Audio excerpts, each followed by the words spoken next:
Распосадено меѓу двете езера, Преспанското и Охридското, Националниот парк Галичица е дом на богат растителен и животински свет.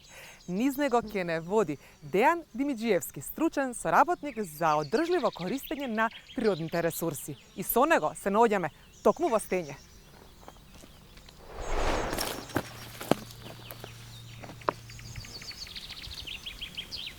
Добро ден, кои се локациите каде што го бараме гуштерот? Така, тој ни е трансектот за ивичест гуштер, што го имаме во границите на Националниот парк Галичица.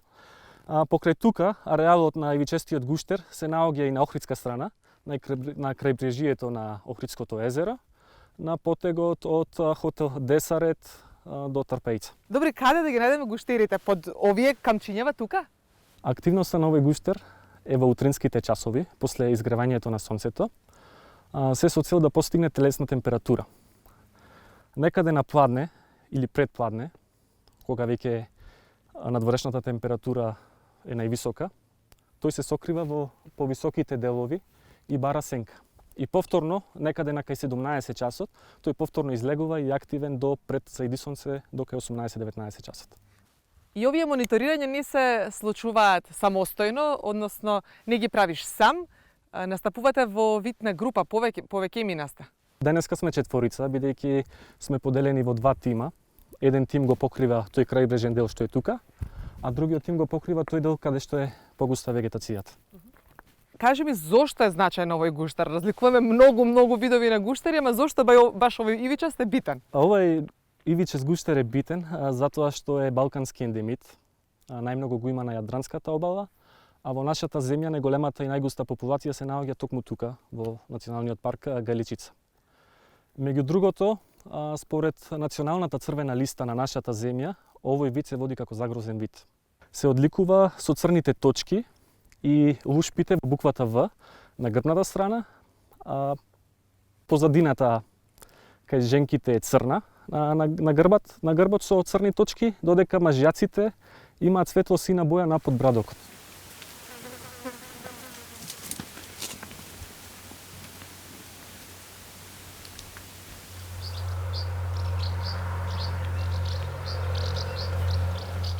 Не ни беше успешен мониторингот на ивичестиот гуштер, па затоа дојдовме тука каде што во суштина тргнуваат сите патишта за Националниот парк. Ова се вашите канцелари. Да, кога се работи на терен тоа се случува, некогаш се случува мониторингот да не биде успешен, па затоа има и втора прилика.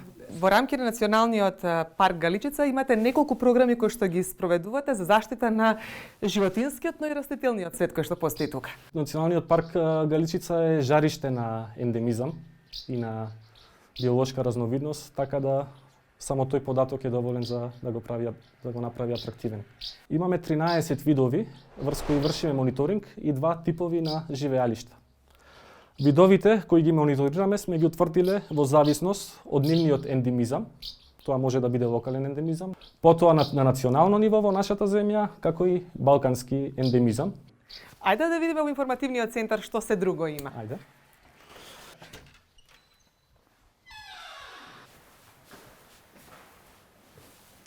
Баш убаво изгледа просторот. Се наоѓаме во информативниот центар на Национален парк Галичица, кој се наоѓа на преспанска страна. Значи, Националниот парк Галичица е поделен помеѓу општината Ресен и општината Охрид. И во рамките на овој инфоцентар ги представуваме убавините со акцент на преспанската страна од Националниот парк Галичица. И што се опфаќа Националниот парк? Националниот парк Галичица е поделен на 4 дела, плюс островот Голем град. Тоа се планината Петрино, планината Галичица, Стара Галичица, Пречна планина и островот Голем град, кој се наоѓа во Преспанското езеро и е строго заштитена зона. На релативно мала површина од само 22 хектари има огромна биолошка разновидност. Најголем дел од платото е покриен со шумата од дива фоја. Меѓутоа островот представува и рај за многу птици. Тука се гнезди големиот корморан, како и сивата чапја, а во летниот период најголемата колонија од светот, од кадроглав пеликан, се наоѓа и одмара на островот Голем град. Ова е мапата на Галичица И како што забележам, според боите, црвените се области кои што се под строга заштита. Површината од 24.115 хектари на Националниот парк Галичица е поделена во 4 зони. И тоа со црвена боја, како што спомнавте, е строго заштитената зона, во кои представуваат подрачја кои заслужуваат да бидат заштитени. Потоа со зелена боја зоната за активно управување. Бафер зоната зафаќа многу мал простор, онаму каде што има потреба да ги одвојува зоните за строга заштита и за одржливо користење. И зоната за одржливо користење е зона во која законски се дозволени социоекономски активности. И во рамки на оваа површина на мапава, она што мене беше можна фасцинантно е дека имаме 3300 животински видови на оваа површина, а 1000 и колку растителни? Имаме околу 3300 животински видови и околу 1700 растителни видови. Фасцинантно, а одиме денеска со прошетката да ги дзирнеме и европските елени кои што токму тука се одгледуваат. Да, тој се наоѓа од прилика тука, во зоната за активно управување, па би ми било задоволство доколку ни се придружите заедно да ги посетиме. Мене ми уште поголем мерак. Ајде.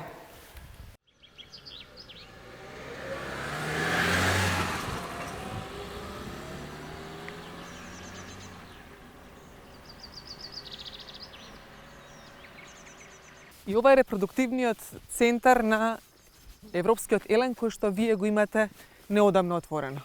Европскиот елен е автохтон вид не само за Галичица, туку за цела наша држава.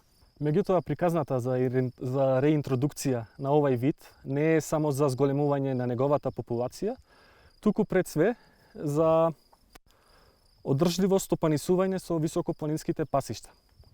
Пред 50-60 години на Галичица имало повеќе од 50.000 овци. На тој начин, човекот во интеракција со природата придонесувале кон креирање на овие високопланински пасишта и на тој начин неговиот биолошки диверзитет се зголемувал. Со напуштањето на тој национален, традиционален начин на стопанисување со високопланинските пасишта, тие постепено почнуваат да исчезнуваат.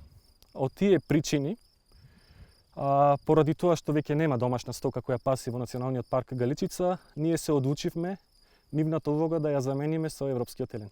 И се прилагодивте токму на овие елени, вклучувајќи и оваа локва? Локви како ова има околу 13 на Галичица, изградени се скоро пред 100 години и нивната намена била за пиење на добитокот за време на летниот период во Националниот парк Галичица. Ајде да ја дзирнам камерата, за да може да ги видиме елените. Првиот впечаток ми е дека се движеле тука и ја саботирале, затоа што камерата беше наместена во тој правец, а сега беше извртена. Колку вкупно се сега тука на Галичица? Донесени се 30 елени, од кои 24 женки, стелни и 6 мажјаци. Меѓутоа, во последните 2 месеци имаме 10 нови младенчиња и сега вкупната бројка е сигурно преку 40. Дејан, блазеси ти за тоа што вака ја уживаш Галичица. Хобито е и моја работа во овој случај. Си набрав планински чај, сите сетила едноставно се будат токму тука и те доживам како лик кој што живее со планината, односно со природата е едно. Човекот и природата токму тоа. Мене работата ми представува задоволство. На некој начин за она што јас уживам и сум платен. И како ја доживуваш Галичица? Ја доби како наследство на некој начин професијата, во смисол порасна си на неа? Да. На некој начин сум бил предодреден да ја сакам Галичица, затоа што и мојот родител работел тука во Националниот парк Галичица. Мајка ми е по потекло од потпадините на Националниот парк Галичица, од селото Лесковец, и од мали години ние сме доаѓале тука. Кога другите фамилии преку лето оделе на плажа, ние покрај на плажа сме иделе и на планинарење, на собирање на овој планински чај и на многу други лековити билки. Дејан, што добиваш ти од Галичица? Ако и го даваш своето знаење, што таа тебе ти дава? И Галичица мене ми дава знаење. Секојдневно се повеќе и повеќе учам и сметам дури до мое пензионирање дека нема све да научам за Галичица, затоа што Галичица нуди многу. Галичица ментално ме одмара, Галичица ме рекреира и многу други полезности што ги добивам од Галичица. И ако треба да препорачаш што треба тука да се доживее, што е тоа? Огромен биодиверзитет на растенија, на животни. Има врвови со прекрасни погледи на Преспанското и на Охридското езеро. Има прекрасни предели за летање со параглајдер. Ако морам нешто да одберам, би го препорачал островот Голем град, кој мене ми е при срце и ми е омилен. Тогаш закажуваме средба токму на Голем град следниот пат. Ти благодарам многу и чувај ни е Галичица.